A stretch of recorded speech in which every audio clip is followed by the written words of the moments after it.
Student इस सम को देखो कि पीके लिमिटेड 50,000 इक्विटी शेयर मार्केट में छोड़ा है 10 रुपये करके, बहुत ही स्टैंडर्ड सम है। 10 रुपये करके, प्रीमियम भी था 10%। ठीक है, तो 10 रुपीज मेरा एप्लीकेशन में 2 रुपया, अलॉटमेंट में 3 3 3, तो कितना हो रहा है 11। 11 तो होना ही है क्योंकि 10% का ऊपर 10%, 10 रुपीज का ऊपर 10% मेरा प्रीमियम है, तो जो कि हो रहा है 1 रुपया, तो ऑल टुगेदर इज 11 रुपीज। ठीक है, तो 11 रुपया का डिविजन। ठीक है, तो चलो इसको शुरू करते हैं।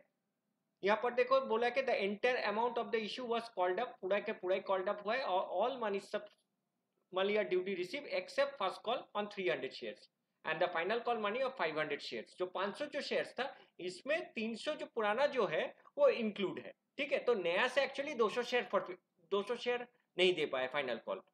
ठीक है, तो चलो इस सम को शुरू करते हैं। तो पहले कितना था मेरा 50,000 इक्विटी शेयर्स था 2 रुपया करके, तो क्या जर्नल एंट्री होगा स्टूडेंट? पहला जर्नल एंट्री होगा मेरा,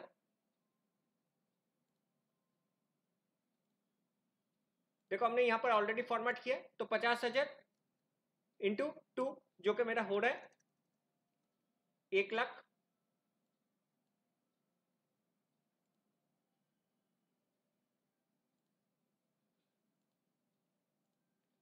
यहां पर भी 1,00,000। ठीक है, अब देखो सेम अमाउंट हमको ट्रांसफर करना पड़ेगा। 1,00,000 share application account debit to share capital, ये तो हमने पिछले वीडियो में तुम लोग को सिखाए थे कि एप्लीकेशन का मनी मिला, कोई रिफंड वगैरह भी नहीं है, कुछ नहीं है, तो सेम अमाउंट यहाँ पर ट्रांसफर होगा। नरेशन हमने और इसमें नहीं लिख रहे।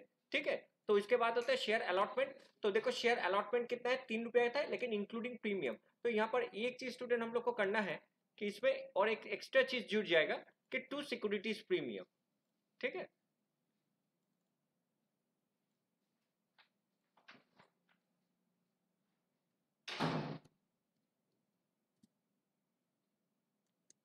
सिक्योरिटीज प्रीमियम यहाँ पर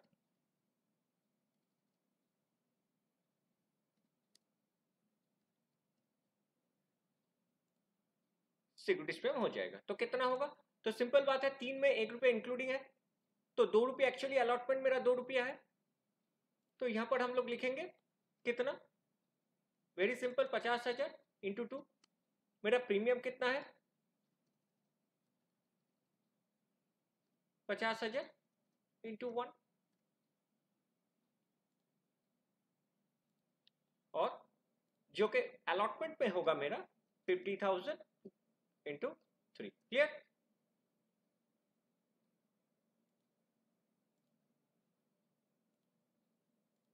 तो क्लियर हो गया, अलॉटमेंट मेरा ड्यू एंट्री पास हो गया। इसके बाद देखो अलॉटमेंट का रिसीविंग एंट्री, तो अलॉटमेंट में यहां पर कोई बंदा फेल नहीं किया था, तो अलॉटमेंट का कोई कॉल्सिंग एरिया नहीं होगा, ये 0 होगा। तो मेरा जो टोटल जो रुपया है उसी को ही हमको पैसा मिल जाएगा, 1,50,000 3 रुपया करके। अलॉटमेंट में कोई ड्यू नहीं है, तो हम लोग लिख सकते हैं being allotment money receive of 50,000 share 3 रुपए करके 1,50,000। क्लियर? तो एप्लीकेशन हो गया, अलॉटमेंट का पार्ट हो गया, फर्स्ट कॉल का ड्यू एंट्री। तो देखो फर्स्ट कॉल में कितना रुपया करके था, 3 रुपया करके था, तो कितना होगा 3 रुपये करके होगा, तो 1,50,000 मेरा ड्यू एंट्री है, लेकिन हमको सारा पैसा नहीं मिला। तो इसमें देखो कि फर्स्ट कॉल में 300 शेयर्स का पैसा हमको नहीं मिला, तो हम लोग इसको ऐसा कर सकते हैं कि 300 का पैसा हमको नहीं मिला, 300 इंटू 3, तो कितना पैसा हमको नहीं मिला, 900 हमको नहीं मिला। टोटल कितना मिलना चाहिए था,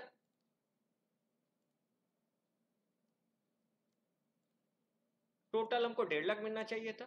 इस 1,50,000 में 900 हमको नहीं मिला, तो मिला कितना, इससे ये हम लोग माइनस करके यहाँ डाल सकते हैं। ठीक है, और एक काम कर सकते हैं, टोटल 50,000 में से 300 चला जाता तो कितना रहता, 49,700 इंटू 3। करो कैलकुलेट करके देखो, द सेम थिंग इसका 49,700 इंटू 3 1,49,100। सिमिलरली हम लोग का फाइनल कॉल भी 3 रुपया था, फाइनल कॉल 3 रुपया था, तो इसका भी 1,50,000 ही होगा। ड्यू एंट्री कॉल सिनेरियर में थोड़ा चेंज हो जाएगा क्योंकि इसमें अभी 500 शेयर्स का कॉल सिनेरियर है, सो 500 इंटू 3 जो कि हो रहा है 1,500। तो देखो टोटल कितना पैसा हमको मिलना चाहिए था, in respect of final call 1,50,000, लेकिन उनमें से हमको 1500 नहीं मिला, तो 1500 हम लोग माइनस कर दे रहे हैं, 1,48,300। और एक काम कर सकते हैं हम लोग 49,500, क्योंकि 50,000 में 500 का आदमी अगर नहीं दिया हम लोग को पैसा, इंटू 3,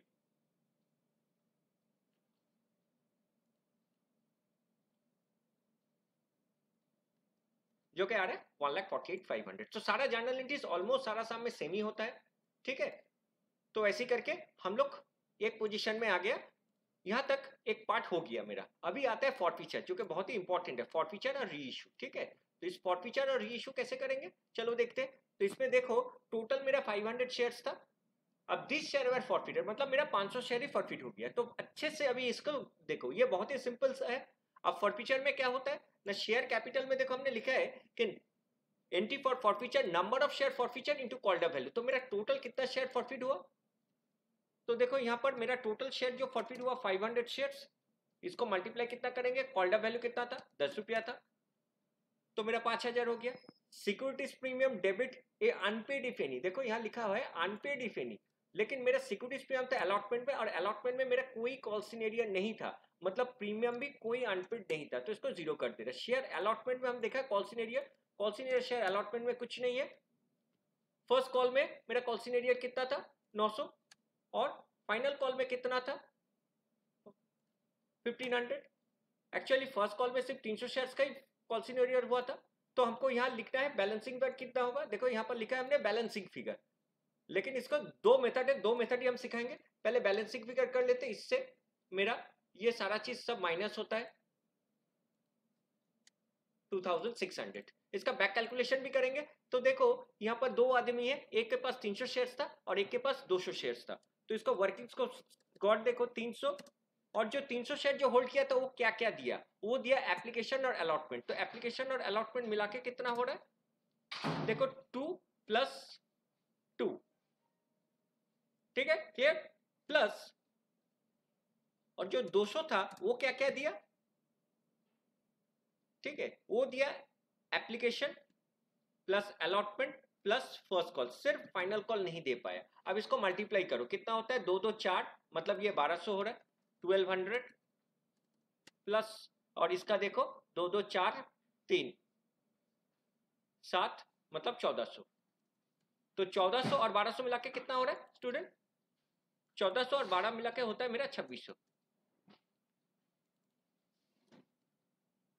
जो कि देखो यहाँ पर 2600 है। तो इसका बैक कैलकुलेशन, ये जो पार्ट है ये हमेशा हम लोग को करके देख लेना है, ठीक है, कि कितना पैसा दिया है। फॉरफीचर का मतलब शेयर होल्डर लोग कितना पैसा कंपनी को दिया है, जो कंपनी उसको हड़प कर लिया, फॉरफिट कर लिया, जो भी तुम बताओ, ठीक है। तो क्लियर, तो इसका सारा बैक कैलकुलेशन मेथड हम बार बार साथ स्टूडेंट को बताते हैं कि ये बैक कैलकुलेशन करके देख लो कि ये 2600 और ये 2600 सेम आ रहा है कि नहीं। यहाँ पर आ गया, मतलब हम लोग सही है, क्योंकि कभी कभी हम लोग का रॉन्ग कैलकुलेशन से यहाँ पर बैलेंसिंग फिगर रॉन्ग आ जाता है, और उसी को पकड़ के हम लोग अगर सम करेंगे, ये चीज अगर नहीं करेंगे तो हम लोग को प्रॉब्लम होगा। चलो अब चलते हैं, इसके बाद क्या होता है, इसके बाद देखो 9 रुपया करके दिस शेयर आर फॉरफिटेड, बहुत इजी सम है, फॉरफिटेड ही है बट बहुत इजी सम है। 500 शेयर मार्केट में रीइश्यू कर दिया, कितने में किया 9 रुपया में किया, तो कितना होना चाहिए 500 × 9,